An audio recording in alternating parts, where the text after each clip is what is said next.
여러분 안녕하세요. 조주영 목사입니다. 사랑드림 묵상 12번째 시간입니다. 사랑드림 묵상에서는 여러분의 사연과 이야기를 기다립니다. 많은 참여 바라고요.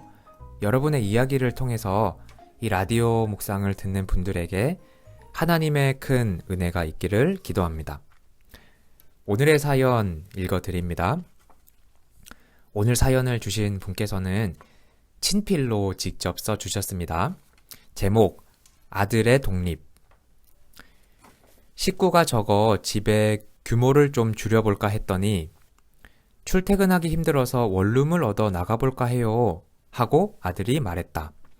결국 원룸을 구해 함께 짐을 옮긴 아들은 출근을 하고 생각보다 이사가 빨리 끝난 나는 그곳에서 가까운 큰 아들의 자취방에서 시간을 좀 보내기로 했다. 둘은 정반대의 성격, 취향 등으로 인해 같이 지내기가 쉽지 않은가 보다. 큰 아들이 수원으로 대학을 가며 따로 나가게 되었을 때 한 번씩 다녀갈 때마다 더 챙겨주지 못해 애틋하고 마음 아팠던 생각을 하며 책으로 가득한 방에서 정리를 하고 혼자 커피를 마시고 돌아왔다. 이제 나가면 다시는 함께 살지 못하겠구나. 직장 따라가고 결혼해서 가버리면 영영 품 떠난 자식이겠구나 하는 생각에 허전했다. 일주일이 지났다. 아들은 집에 와서 밥을 맛있게 먹으며 엄마표 갈비찜, 된찌 하며 사진을 찍었다. 된찌는 된장찌개의 줄임말입니다. 많이 피곤해 보여 좀 자라고 했더니 곤하게 한숨 자고 돌아갔다. 그래, 부모의 자리는 이런 거구나.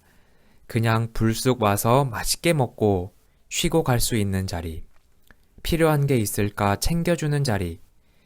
안쓰러워도 표 안 내고 미소로 응원하며 기도해주는 자리. 맞아, 내 부모님도 그러셨지. 그땐 그 마음들을 헤아리지 못했지만. 오늘의 사연이었습니다.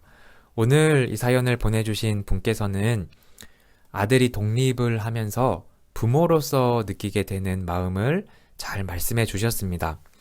아들이 이제 독립해서 나가게 되면 더 이상 함께 살 수 없구나 하는 생각에 느끼게 되었던 허전한 마음.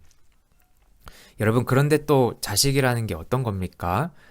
언제라도 부모님 집에 불쑥 찾아와서 엄마 밥 줘!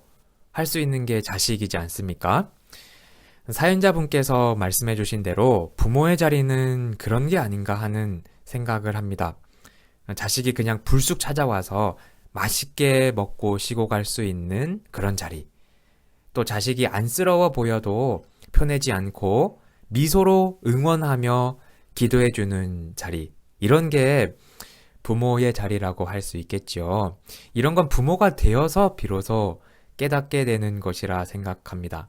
부모가 되고 나서야 그때 우리 부모님도 그러셨겠구나 이렇게 느끼게 되는 것이죠. 저는 이 글을 읽으면서 부모님께 좀 잘해야겠다는 그런 생각이 들었습니다. 사연 보내주셔서 감사하고요. 신청해 주신 찬양 주의 옷자락 만지며 라는 찬양인데요. 램프라는 아티스트가 부른 찬양입니다. 주의 옷자락 만지며 듣고 오겠습니다.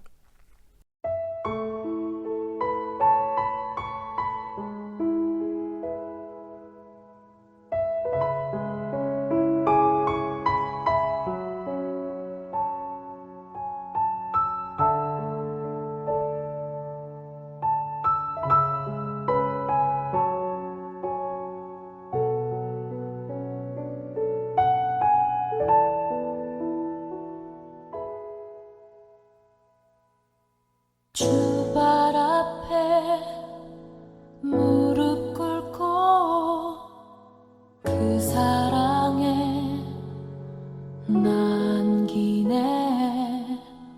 어떤 말도 그 어떤 소리도 그 발 앞에서 잠잠해지네.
다음으로는 홍석진 담임 목사님의 사랑 드림 묵상이 이어집니다. 선거가 끝났으니 신자가 선거를 대하는 자세에 대해 함께 생각해 보고자 합니다. 첫 번째로 이제 세속적인 선거에서 하나님의 마음에 합한 자를 선택하려는 그러한 자체가 모순이라는 사실을 깨달아야 합니다. 누가 하나님의 마음에 합한 사람입니까? 대답은 없습니다. 나름대로 일세를 풍미하고 각 분야에서 탁월한 성취와 식견을 가진 후보자들을 폄하하려는 마음은 조금도 없습니다. 하지만 생각해 보십시오.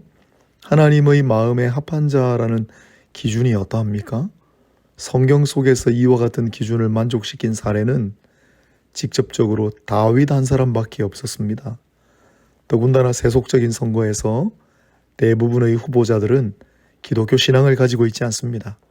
설령 그가 그리스도인이라고 하더라도 유권자들 모두가 그런 것은 또 아니기 때문에 기독교 정당의 이름으로 나오지 않는 이상 표를 의식해서라도 자기의 신앙적인 신념을 공식적으로 표방할 수가 없습니다.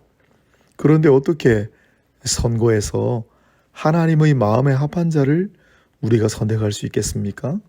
결국 신자는 신앙이 아니라 후보자의 공약이나 정견 그리고 인품이나 행동거지를 잘 판단해서 투표해야 합니다. 그렇게 하라고 하나님께서 지혜와 명철을 믿는 자들에게 부여하시는 것입니다. 둘째로 선거를 두고 하는 신자들의 기도에 혁신적인 변화가 일어나야 한다고 생각합니다. 앞서 말한 바와 같이 대부분의 신자들은 선거에 즈음하여 하나님의 마음에 합한 사람을 뽑을 수 있게 해달라고 기도해 왔습니다. 그리고 자신의 선택을 기도 응답의 결과라고 착각하는 사람들이 많습니다. 제임스 스미스라고 하는 신학적 표현을 빌자면 선거는 민주주의에서 가장 중요한 세속적인 예전과 같습니다. 이러한 예전에서 신자의 정치적인 기도는 이제 변화에 초점을 맞추어야 합니다. 즉 이번에 선출되는 후보자가 변화되게 해달라고 기도해야 한다는 뜻입니다. 사람은 고쳐 쓰는 게 아니다라는 속담도 있지만 그리스도인의 신념은 하나님께서 인생을 변화시키신다라는 데 있지 않습니까? 또한 선거판 자체가 변화되게 해달라고 구해야 합니다. 세상 사람들조차 선거를 통한 민주주의 이행론을 주장합니다. 신자들은 더욱 그런 기도를 해야 합니다. 앞으로는 더 이상 차악을 위한 선거가 재현되지 않게 하시고 좋은 후보자들이 많이 나와서 짐 월리스의 말처럼 공동선을 위한 정치가 이루어지게 해달라고 기도해야 하는 것입니다. 셋째로 하나님의 정치적인 주권을 우리는 더욱 굳건하게 신뢰해야 합니다. 세속 군주가 신자일 경우에만 해당되는 이야기가 아닙니다. 페르시아의 고레스 왕이 무엇 때문에 이스라엘 백성들을 풀어주었습니까? 성경에 드러난 하나님의 놀라운 역사 가운데 다리오와 아하수에로와 아닥사스다 왕들의 이름이 연이어 등장하는 까닭은 무엇입니까? 신약시대도 마찬가지입니다. 유대의 왕 헤롯이 야고보 사도를 죽이고 베드로까지 처형하려다가 실패한 직후 갑작스러운 죽음을 맞이했습니다. 공교롭게도 당시 예루살렘에는 바울이 구제금을 전달하러 와 있었지요. 훗날 로마서에 바울은 이렇게 썼습니다. 각 사람은 위에 있는 권세들에게 복종하라. 권세는 하나님으로부터 나지 않음이 없나니 모든 권세는 하나님께서 정하신 바라. 유대 왕이 그러했지만 로마의 황제라고 다를 바가 있겠느냐는 준엄한 선포로도 들립니다. 우리 시대에도 같은 정치적인 원리가 작동합니다. 이제 우리가 할 일은 이제 선출된 당선자 또한 앞으로 선출될 많은 선량들이 하나님께서 우리가 알지 못하는 방식으로 그를 사용하시고 다스려 달라고 또한 그렇게 하시리라는 신뢰를 가지고 나아가는 것입니다.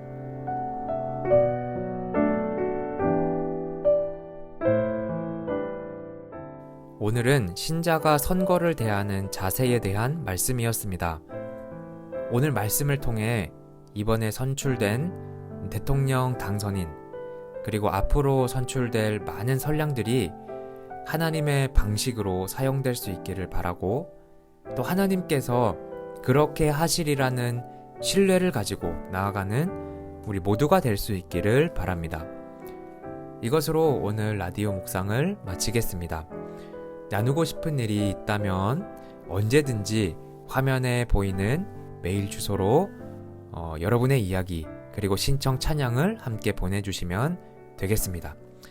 여러분, 다음 주 월요일 오전 10시에 뵙도록 하겠습니다. 감사합니다. 안녕히 계세요.